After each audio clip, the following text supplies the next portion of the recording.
Alors, évidemment, contrôler les symptômes, il y a des médicaments que vous connaissez, que vous achetez sur les tablettes en attendant de voir le docteur, là, lorsque le diagnostic n'a pas été fait. Mais il ne faut pas abuser de ces choses-là. Les antidiarrhéiques comme l'Imodium, le Motil, ça peut même aggraver la condition. Hein. Si vous voyez qu'il y a du sang dans les selles, c'est peut-être pas une bonne idée de prendre ce genre de médicaments-là. Des antispasmodiques comme le Bantilol, par exemple, c'est la même chose. Hein. Ça va ralentir le péristaltisme et puis peut-être que ça peut nuire jusqu'à un certain point. Quand il y a un usage occasionnel, c'est correct, mais d'abuser de ces choses-là, là, c'est vraiment pas bon.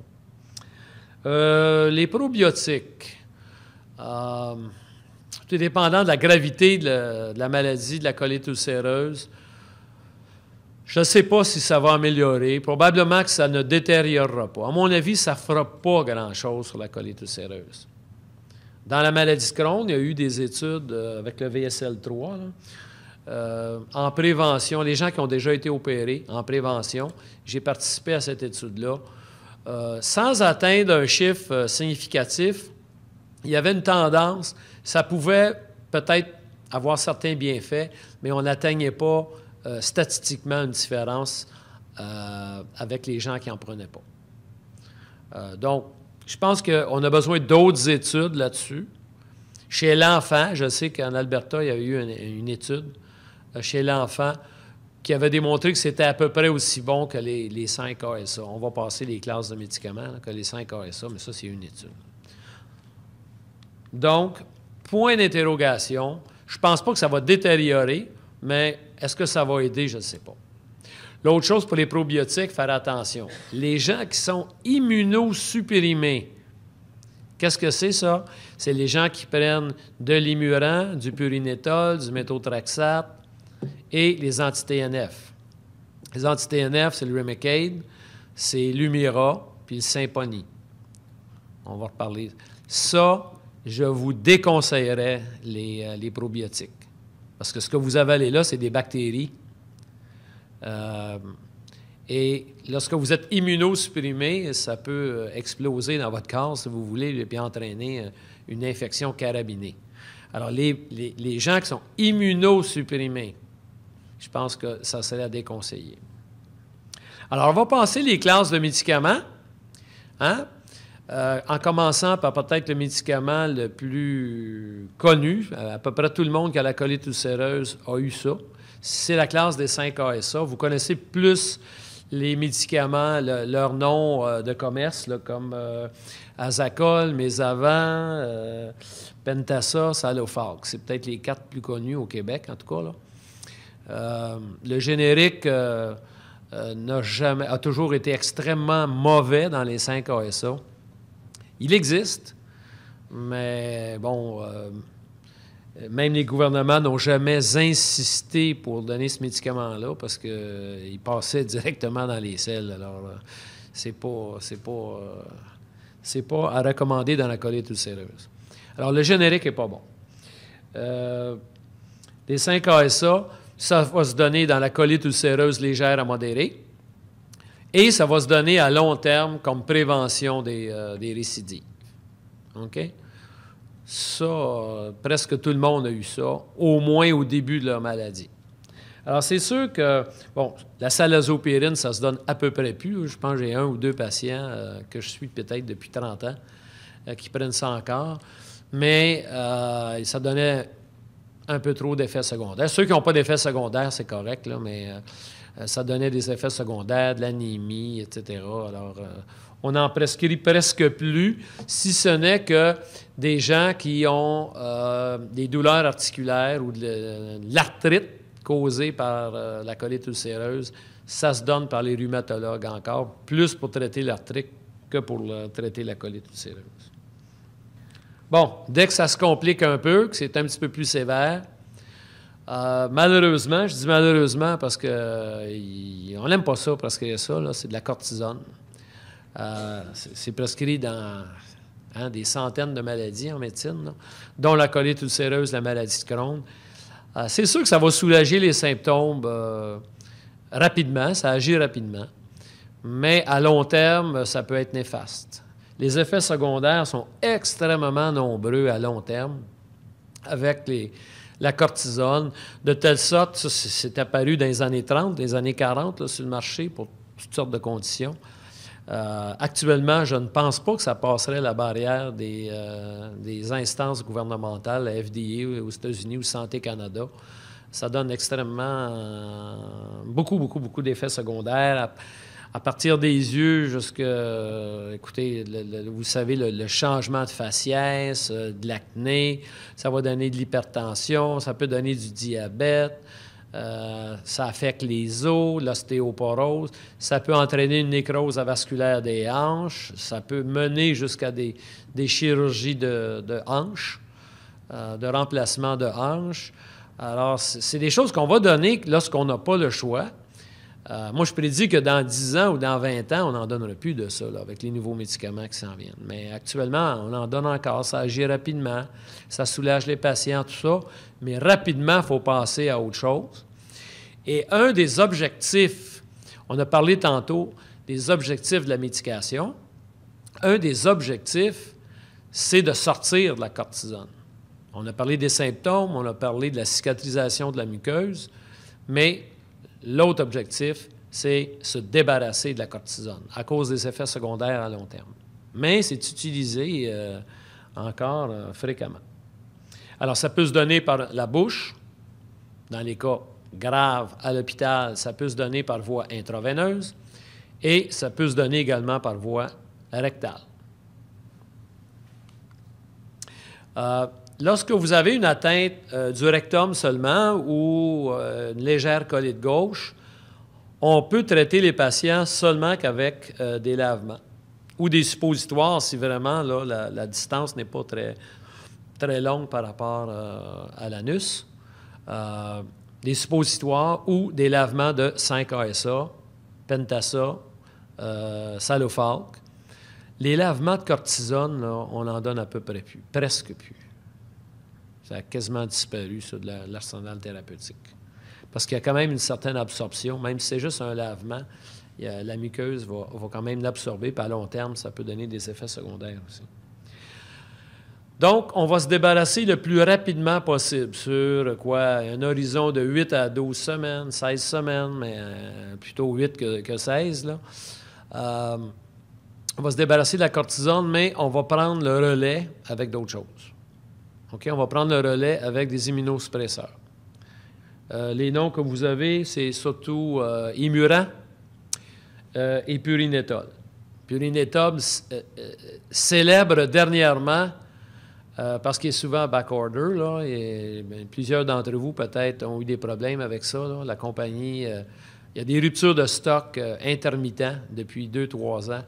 Alors que l'Imuran, qui est le cousin de cette molécule-là, c'est un peu la même chose, les deux molécules.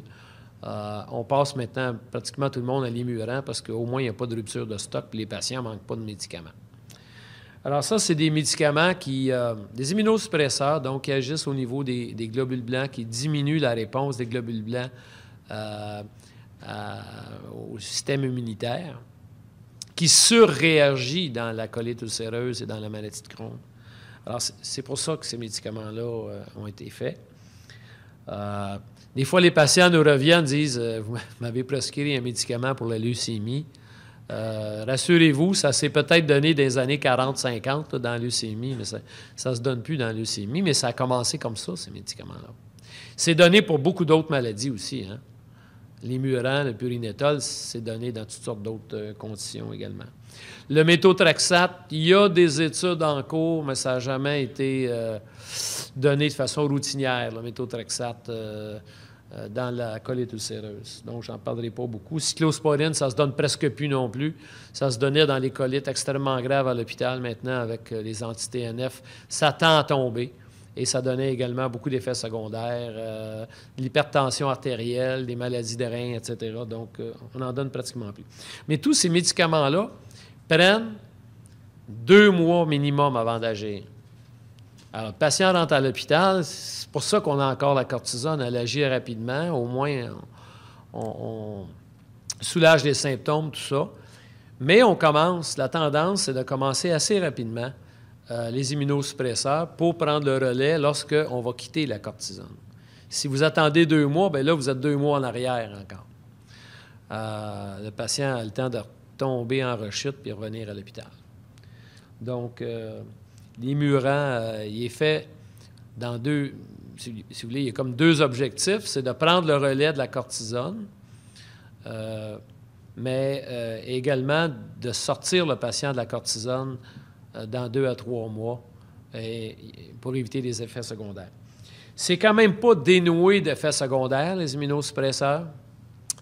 Il y a une petite incidence qui est augmentée de cancer à long terme, les lymphomes, cancer des ganglions, surtout chez les jeunes hommes. Le risque demeure très faible, mais c'est là où il faut faire attention. On va revenir là-dessus. Les produits biologiques, actuellement, pour la colite ulcéreuse, il y a le Remicade. Il y en a 2 autres qui viennent d'arriver sur le marché, qui sont déjà donnés dans c'est-à-dire l'Humira est déjà sur le marché pour la maladie de Crohn depuis 5 ans. Et il y a le Simponi. Alors, l'Institut national du médicament a tenu des réunions récemment. En tout cas, j'ai fait partie d'un groupe d'experts pour les guider. Je n'ai pas leur sanction finale, si vous voulez. Mais ces médicaments-là, semblent avoir quand même moins d'effet que le Remicade, là. Alors, je pense que le Remicade, qui est le premier, l'infliximab, est sur le marché depuis une 12aine d'années au Canada. Lui, on a des données vraiment solides. Les 2 autres, parce qu'ils sont nouveaux là, dans la colite ulcéreuse, on a beaucoup moins de données.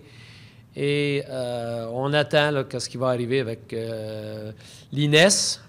C'est important parce que l'INES, l'Institut national du médicament, au Québec, pourrait décider qu'il ne paye pas ces médicaments-là. Là. Alors ça serait un problème pour celui qui... Ou le docteur serait obligé de mentir puis marquer maladie de Crohn au lieu de colite ulcéreuse. On a des trucs, mais quand même, si on veut être fair play, là, on attend quand même leur décision pour ça. Il y a d'autres molécules qui s'en viennent. Il y en a à peu près 20 molécules qui s'en viennent dans les années à venir. Les 20 n'atteindront pas le marché, c'est pas vrai. Il va y avoir des effets secondaires là-dedans, il va y avoir toutes sortes de choses, mais il va peut-être en avoir 2, 3 autres qui vont arriver sur le marché, dont des pilules. Tu sais, c'est moins compliqué qu'une injection sous-cutanée ou qu'une perfusion intraveineuse. Tu sais. Ça s'en vient. Ça bouge, mais il faut prendre le temps de faire ces recherches-là, de prouver leur efficacité et de prouver également leur innocuité. L'innocuité, c'est... Y a-t-il des effets secondaires associés? Il y a beaucoup de molécules là, qui sont en recherche clinique à un moment donné qu'on arrête le programme de recherche parce qu'on a des effets secondaires sérieux, importants, assez pour arrêter ces médicaments-là. Il y a un autre médicament qui n'est pas sur le marché le plus proche. Il devrait arriver au début de 2015. Il vient, c'est-à-dire le 20 mai. C'est dans 4-5 jours. Il va être approuvé aux États-Unis. Je n'ai pas de nom de commerce aux États-Unis, mais il y a un médicament qui s'appelle Vedolizumab qui va être approuvé aux États-Unis dans quelques jours et également en Europe. Le Canada devrait suivre d'ici la fin de l'année ou le début de l'année 2015. Ça, c'est juste pour la colite ulcéreuse. Okay? Ça, j'ai participé aussi à ces études-là, les études nord-américaines et internationales. Ça semble également très prometteur dans la colite ulcéreuse. Il n'y a pas de doute là-dessus. Et ça n'agit pas de la même façon que les autres biologiques mentionnés ici. Ça agit vraiment dans l'intestin au niveau de la muqueuse de l'intestin. L'autre affaire qu'il faut dire de ces médicaments-là, c'est cher.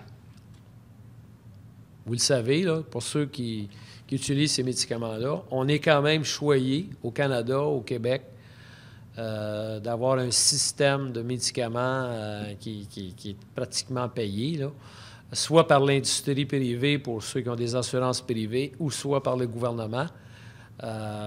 Mais je pense qu'on est choyé parce qu'il y a beaucoup de pays dans le monde que ce n'est pas payé comme ça, là. Vous le savez, si on exemple, le Remicade. Si on part avec 3 perfusions, là, on est rendu dans... Selon votre poids, parce que ça marche par le poids, vous commencez avec un minimum de 10 à 12 000. Là. Et par la suite, aux 8 semaines, c'est un autre 3 500, quelque chose comme ça. Donc, par année, la première année, c'est 25 000, là. Puis par la suite, peut-être un 12 à 14 000. Alors, pour ça que le gouvernement, c'est bien beau payer, là, mais il faut vraiment avoir les bons diagnostics, puis il faut avoir aussi passé certaines étapes, dont les immunosuppresseurs, puis tout ça, s'assurer que les gens qui reçoivent ça ne répondent pas à d'autres choses. Alors, je suis juste mentionné qu'on est quand même choyé d'avoir ça. Il y a des pays où la seule façon pour les patients d'être traités, c'est de rentrer sur des projets de recherche clinique avec des molécules qui ne sont pas éprouvées parce qu'ils n'ont pas les moyens de se payer ça. Là.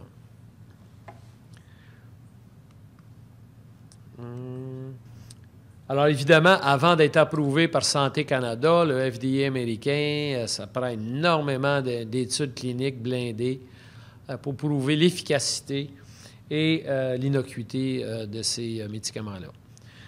Alors, c'est sûr qu'il y en a des effets secondaires, avec même les biologiques. Il y a des maladies de peau, psoriasis, ça on en a vu. Comme je vous ai dit, il y a une légère incidence augmentée de lymphome chez les jeunes, mais aussi après 65 ans. Dans une étude française, là, après 65 ans, il y avait une petite, c'est petit, mais c'est plus que la normale et on doit le dire aux patients quand ils s'embarquent là-dessus parce qu'on n'a pas de test qui va prédire, lui, il a plus de chances d'avoir un cancer que lui, là. Mais le risque demeure quand même petit.